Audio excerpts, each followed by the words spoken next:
Morning students, welcome to your accountancy lecture. Today we are going to start with the new chapter, that is other subsidiary books.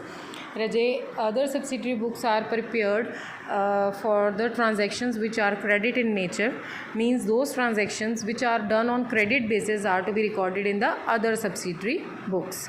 Like we can maintain any type of books like purchase book, sales book, purchases return, sales return, bills receivable, bills payable book. I have already cleared all the things to all of you. Now we are going to start with the practical portion, that is illustration 1. It is without GST. Okay, so we are going to maintain the purchase day book of Messrs India Lights Company.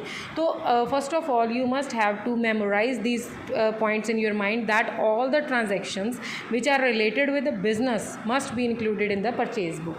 Means अगर वो आपकी book आपकी transaction business का part है, only then you will record it. And the second is if it is a credit transaction then you will record it. Cash transactions and other than the business transactions are not to be recorded in these other subsidiary books.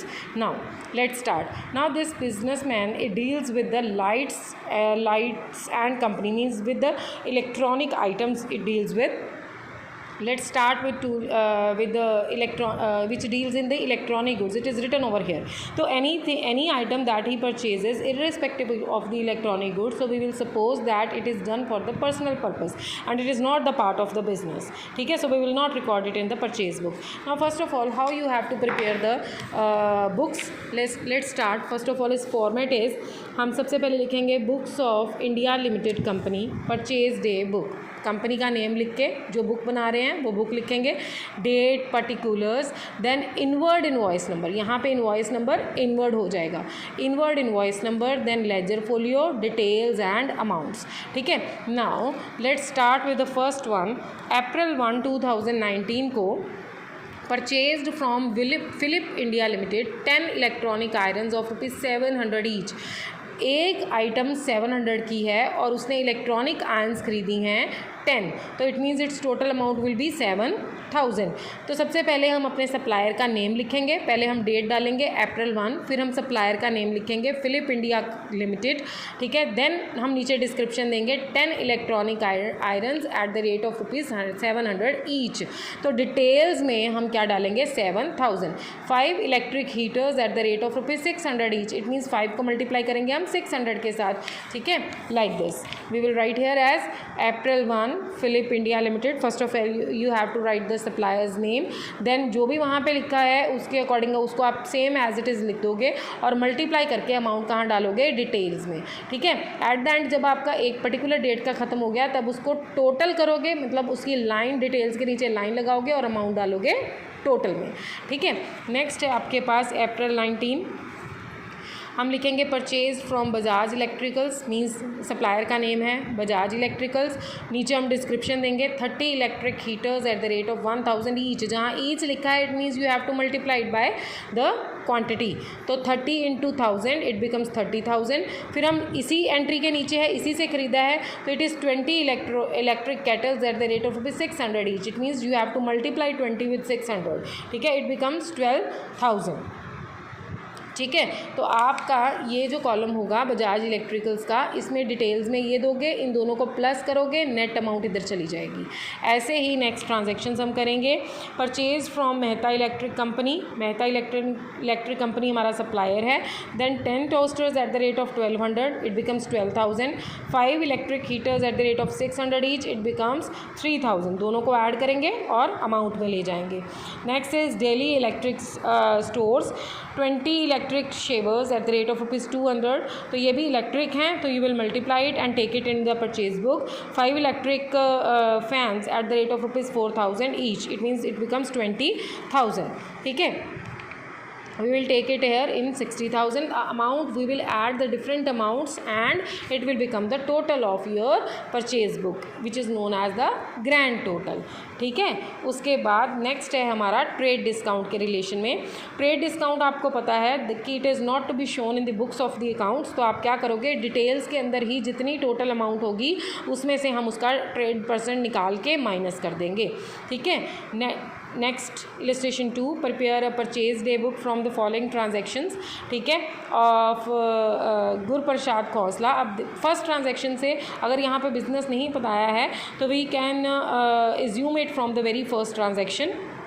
Now June 5, 2018 purchase from Ram and company Dehradun 20 quintals sugar. इस means ये जो आपकी grocery है उससे related है।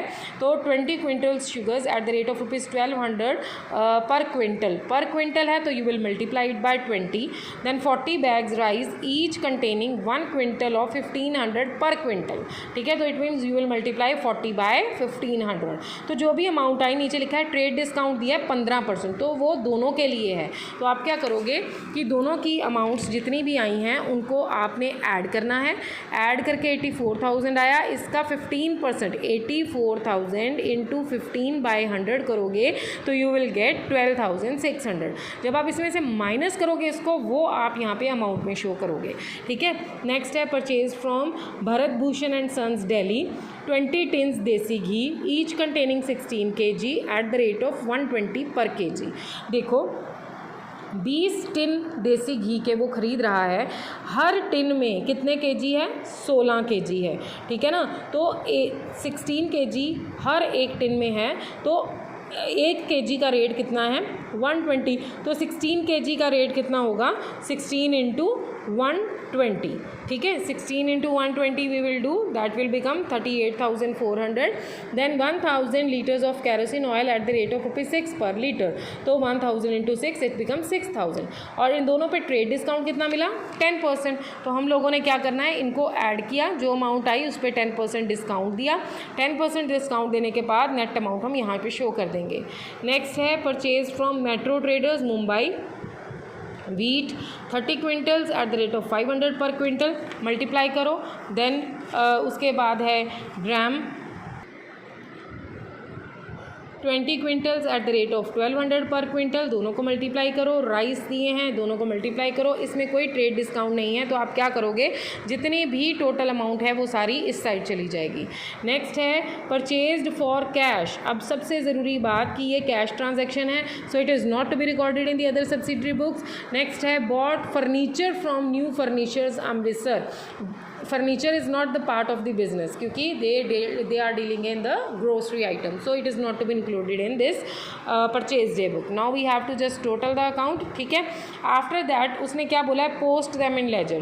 Posting भी करनी है आपने लेजर में, तो हम क्या करेंगे, जैसे ये राम एंड कंपनी देहरादून जो है, इसका अकाउंट बनेगा, इसमें हम लिखेंगे by purchases with the net amount 71,400। फिर अलग बनेगा भारत भूषण, उसमें हम लिखेंगे by purchases with rupees this, by फिर metro traders by purchases with rupees this, ठीक है। इस तरह से हम लोग अकाउंट बनाएंगे। और परचेज बुक में परचेज अकाउंट अगर हम बनाते हैं तो उसमें हम यहाँ पे सारी अमाउंट्स डाल देंगे, क्या करके, टू सन्ड्रीज एक्सपेंडिचर करके, ठीक है। दैट बिकम्स 1,64,000, जो टोटल अमाउंट उसकी परचेज डे बुक की हुई है वो। क्लियर। उसके बाद है बेटा हमारा GST एंड अदर एक्सपेंसेस। इसमें कोई ख़ास बात नहीं है, जैसे हम पहले कैलकुलेट कर रहे हैं वैसे ही करना है, लेकिन यहाँ पे आपके पास इसमें from the following transaction prepare the purchase day book of Bhalla enterprises who deal in furniture new Delhi. उसका बिजनेस बता दिया। Carry out the posting thereon to the ledger, ledger में भी पोस्टिंग करनी है, ठीक है। तो जो GST के केसेस हैं उसमें हम लोग क्या करेंगे कि इसको अलग कॉलमनर परचेज बुक बनाएंगे, ठीक है। यहाँ पे अगर उसने बोला है कि prepare a columnar purchase book, तो हम साथ में जिस तरह से हमने पेटी कैश बुक में नहीं किया, उसी तरह से हम लोग यहाँ पे अलग अलग कॉलम्स बना देंगे, ठीक है। नाउ सबसे पहले purchase from Sai furniture house, ठीक है। जो भी अमाउंट्स हैं मल्टीप्लाई करो, इसको भी मल्टीप्लाई करो, जो अमाउंट आया उस पर 5% आपका ट्रेड डिस्काउंट है। अब ट्रेड डिस्काउंट देने के बाद IGST भी है 12%, तो इसके ऊपर हम IGST जो है वो क्या करेंगे, ऐड कर देंगे, क्योंकि ये हमारा एक्स्ट्रा एक्सपेंडिचर है जो हमने पे कर दिया, ठीक है। अब इस केस में हमारी जो टोटल अमाउंट है वो आती है 50048, और इसमें सबसे पहले हम इसको क्या करेंगे, कॉस्ट फ्रेट अलग अलग एक्सपेंडिचर शो कर देंगे। कॉस्ट में हमारा क्या आ जाएगा, 44650 ट्रेड डिस्काउंट के बाद की अमाउंट, ठीक है। ना तो कोई फ्रेट पड़ा है, लेकिन इनपुट IGST ज़रूर पड़ी है, तो हम इसको IGST के कॉलम में डाल देंगे और इसका टोटल लिखेंगे, इनको और इसको प्लस करके। नेक्स्ट है purchase from Singh furniture house 4 dining tables eight the rate of ₹6,000 पर table, 20 pack tables eight the rate of ₹500 पर पीस, दोनों को मल्टीप्लाई किया। फ्रेट ट्रेड डिस्काउंट दिया 5%, ठीक है, उसमें से लेस कर देंगे। फ्रेट है 700 का और CGST और SGST 6% दी है। फ्रेट हम इसमें ऐड कर देंगे, ठीक है। तो अलग जब हम फ्रेट ऐड करेंगे तो अलग फ्रेट कॉलम में भी लेके जाएंगे, फिर CGST भी अलग कॉलम में लेके जाएंगे और SGST भी अलग कॉलम में लेके जाके उसको शो करेंगे, ठीक है। जैसे ये देखो टोटल अमाउंट आई, उसमें से ट्रेड डिस्काउंट लेस कर दिया, नेट अमाउंट ये आ गई। तो कॉस्ट में हम क्या शो करेंगे, कॉस्ट में हम शो करेंगे ट्रेड डिस्काउंट के बाद वाली अमाउंट, ठीक है। उसके बाद हमने ऐड किया फ्रेट, जितनी भी अमाउंट आई उसके ऊपर हमने 6% CGST और 6% SGST ऐड कर दी, तो ये हमारी नेट अमाउंट आ गई टोटल, ठीक है। फ्रेट में हम 700 ले गए, 1980 CGST में ले गए, 1980 SGST में ले गए। क्लियर? इस तरह से बेटा आपने सम सॉल्व करना है। नेक्स्ट है purchase from Danny interiors Kolkata for cash. Now it is for cash, तो it means it is not to be included in the purchase day book. Next is purchase from Sheikh furniture stores New Delhi on credit. Credit पे purchase किया है, तो जब आपने credit पे purchase किया है तो it is to be recorded, ठीक है। तो 5 sofa set at the rate of ₹18,000 per set, multiply करो, देन इसको मल्टीप्लाई करो, जो अमाउंट आई उस पे से 6% ट्रेड डिस्काउंट लगाओ, वो माइनस कर दो, जो नेट अमाउंट आएगी इसकी वो कॉस्ट में चली जाएगी। फ्रेट इसमें ऐड करोगे, CGST SGST लगाओगे और इसको अलग कॉलम्स में भी शो करोगे, जैसा हमने इस एंट्री में किया, same as it is you have to do. Clear? Next हमारे पास है with GST another question, you can do it yourself now।